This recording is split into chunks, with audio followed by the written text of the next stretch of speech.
The launch was delayed twice due to technical glitches. What is this successful launch? Or successful so far, what does it mean today?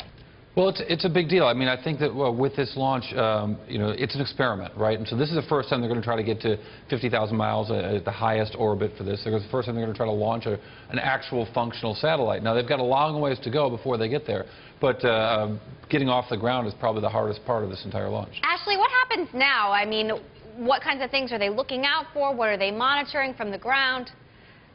Yeah, I mean, we saw it get up, and like Corey said, it was a successful launch, and then they actually lose communication for a little while, and so the webcast shuts down, and then now they have to do the hard work of kind of refiring and getting another stage and pushing the satellite actually up into orbit. Now, Ashley, I know you've been looking into this really closely, space travel in general.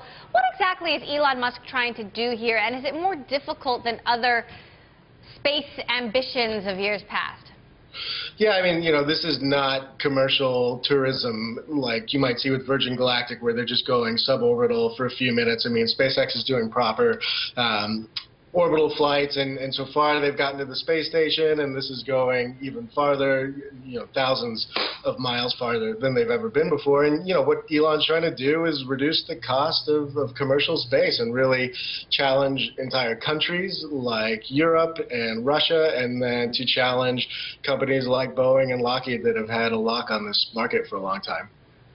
Corey, what exactly is the business here that Musk is getting into? I mean, what's in it for SpaceX? Well, the satellite business is really interesting because the thing that's driven the satellite business in recent years has not been telecommunications and probably hasn't been government launches, but in fact it's been television. It's been HD television. And as a lot of stations have gone from low D to HD, Bloomberg TV being one of them, each one of those requires a new satellite to move those signals around the world to different cable operators and so on.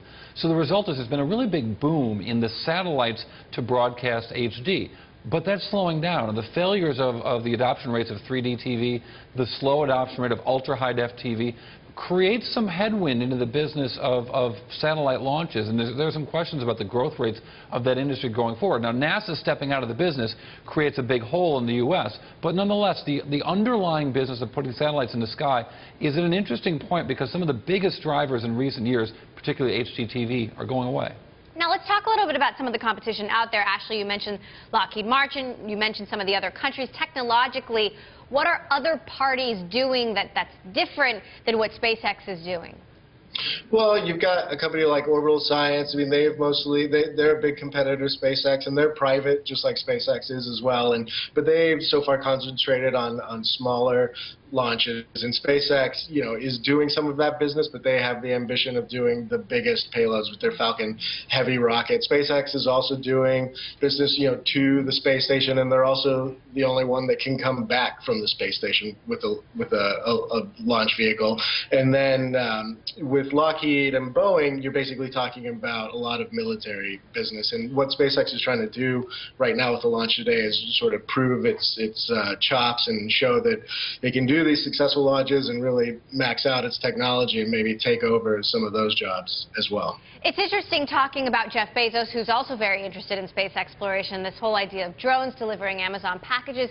Corey, are we in the middle of or at the edge of a true sort of period of innovation in space exploration? Are we going to look back on this as a particularly innovative time? I think so. I think that this is a time when there are the government model of government sponsor. One of the goals of the government space program in the 60s and even in the 70s was to get a lot of hiring, to put a lot of jobs into big congressional districts. And so they went for big. They didn't necessarily go for successful. The space program, indeed, was not really built around the idea of putting up satellites. It was built around other military uses and space exploration uses.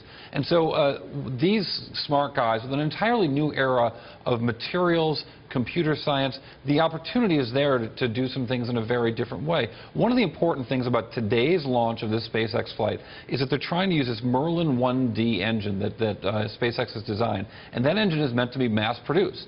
So the plan here is to find out what this engine can do, because they truly have built an engine not for one-time use, but one they can continue to replicate and mass-produce. And so the way they test this thing all the way to the end, the last one they brought up, I think, in September September of last year, and that spacecraft, it may have been earlier this year. In any case, that spacecraft, they actually tried some experiments as it was hurtling towards the Pacific Ocean to essentially try to see what the limits were, and essentially it spun out of control into the Pacific Ocean. Now, Elon Musk called that a success. They wanted to see what it could do and see what the limits were. They found some, so they're going to continue to explore what this thing can do and what kind of business they can build around it.